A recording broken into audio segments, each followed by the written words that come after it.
या राम के नाम पर ही 2024 का इलेक्शन लड़ेंगे? जी दिनेश वोरा जी।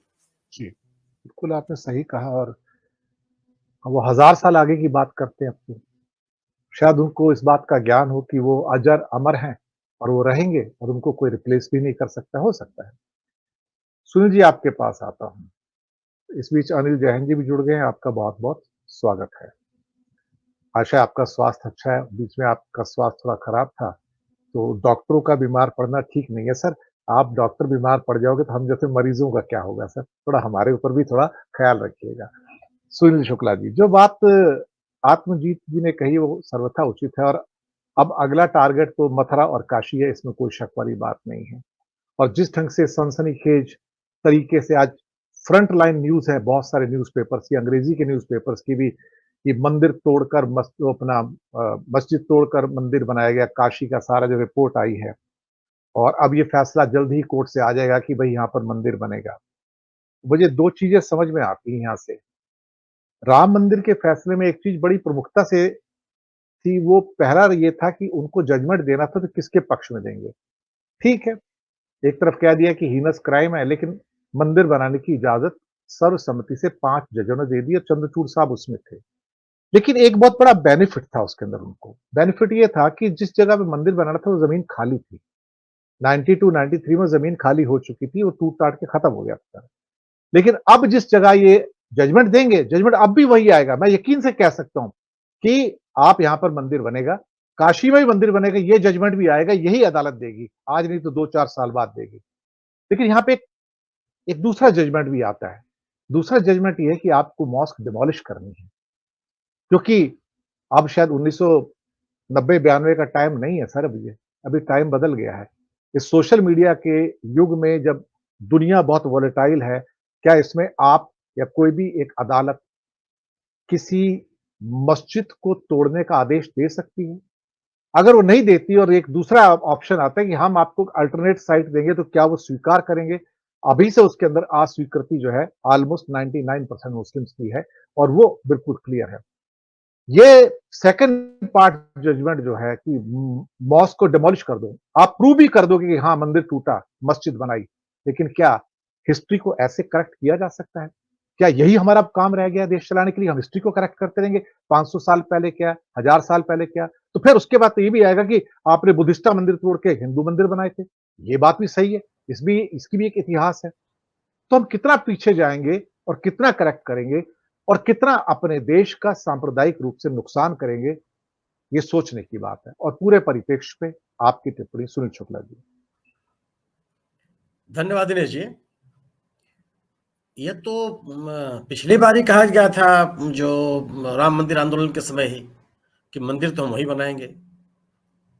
ये भी कि कभी नहीं कहा, ये हुआ था कि उससे अलग हम कोई राय रखते हैं।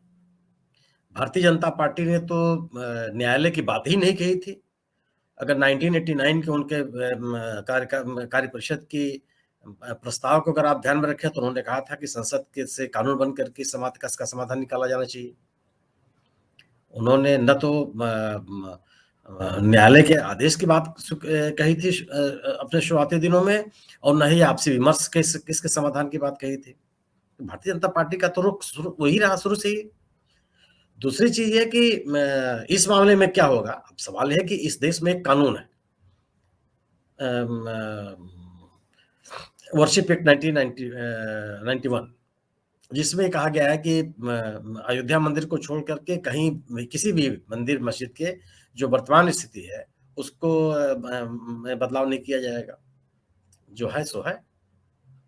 ये दोनों जो मंदिर है, मैंने जो मस्जिदें जिसकी बात की जा रही है, ज्ञानवापी चाहे मथुरा की मंदिर, इन दोनों मस्जिदों में नमाज पढ़ी जाती है। बाबरी मस्जिद में नमाज नहीं पढ़ी जा रही थी, बहुत समय से उसमें बंद थी नमाज। और 1949 के बाद आप ये कह सकते हैं कि वहां पूजा भी होने लगी थी। व्यापक पैमाने पर नहीं पूजा होती थी, लेकिन एक पुजारी जाता था, पूजा करता था।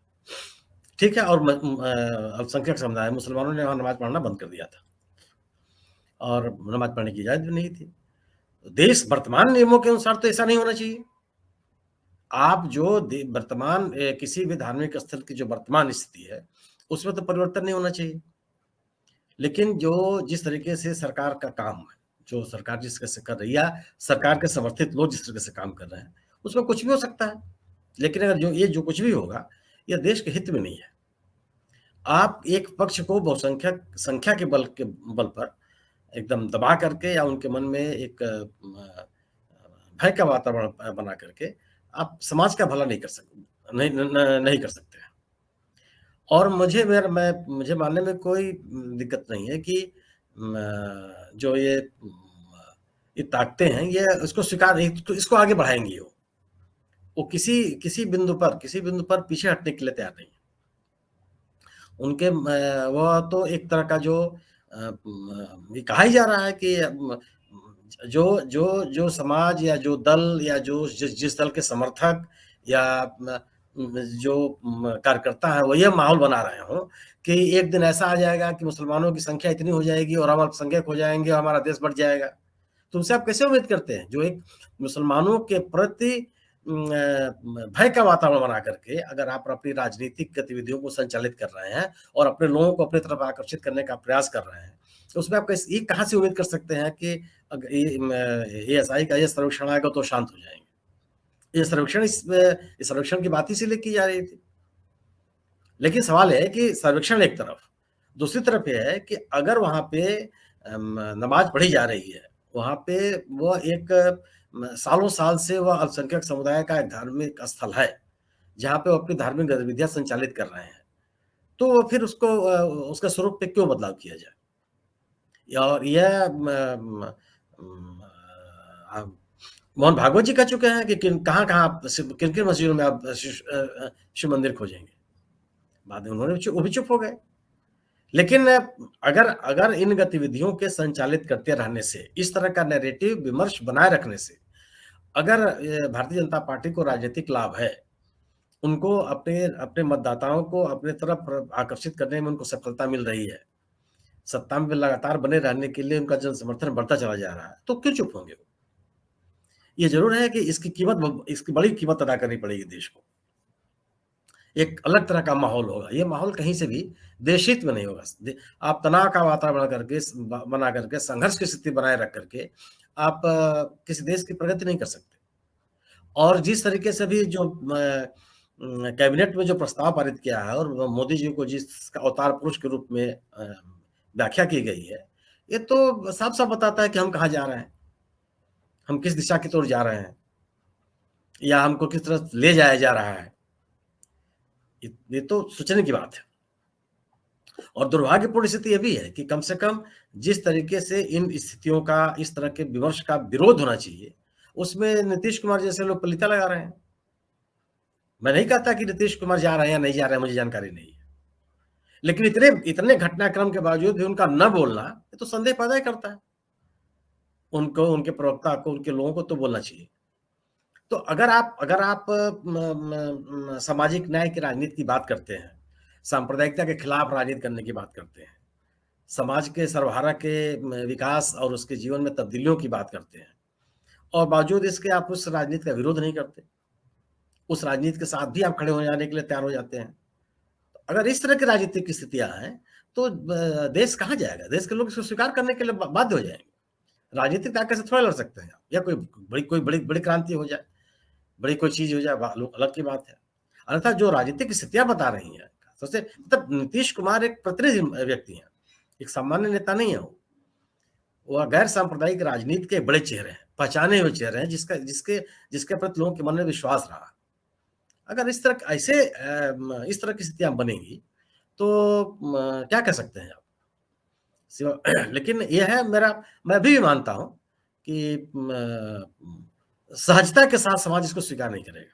ये जरूर है कि भारतीय जनता पार्टी जिस तरीके से मोदी जी को एक दिव्य पुरुष या अवतार पुरुष के रूप में स्थापित करने का प्रयास कर रही है, उस विमर्श को ही लेकर के आगे जाएगी।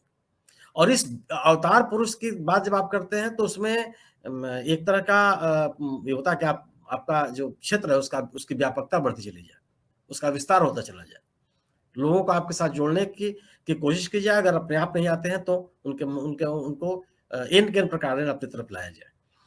ये स्थिति बन सकती है, लेकिन यह देशहित में नहीं। ये तो सही कि देशहित में नहीं है। और जिस तरीके की भाषा की बात कही जा रही है, जिस तरह शब्दावली, राजनैतिक शब्दावली थोड़े है ये। भगवान राम से किसी का द्रोह नहीं है, राम मंदिर से किसी का विरोध नहीं है। माननीय सर्वोच्च न्यायालय के आदेश से मंदिर बन रहा है, किसी किसी कृपा से नहीं बन रहा है वो। और यह बात इस देश का हर राजनीतिक दल, हर व्यक्ति कर रहा था, या तो आपसी सहमति से मंदिर बने या न्यायालय के आदेश से बने। इससे अलग कोई बात नहीं कर रहा था। भाई न्यायालय जो आदेश कर देगा, हम आप सब एक संवैधानिक व्यवस्था में रहते हैं, न्यायालय कहेगा तो हम आप बने उसको, सबने माना भी।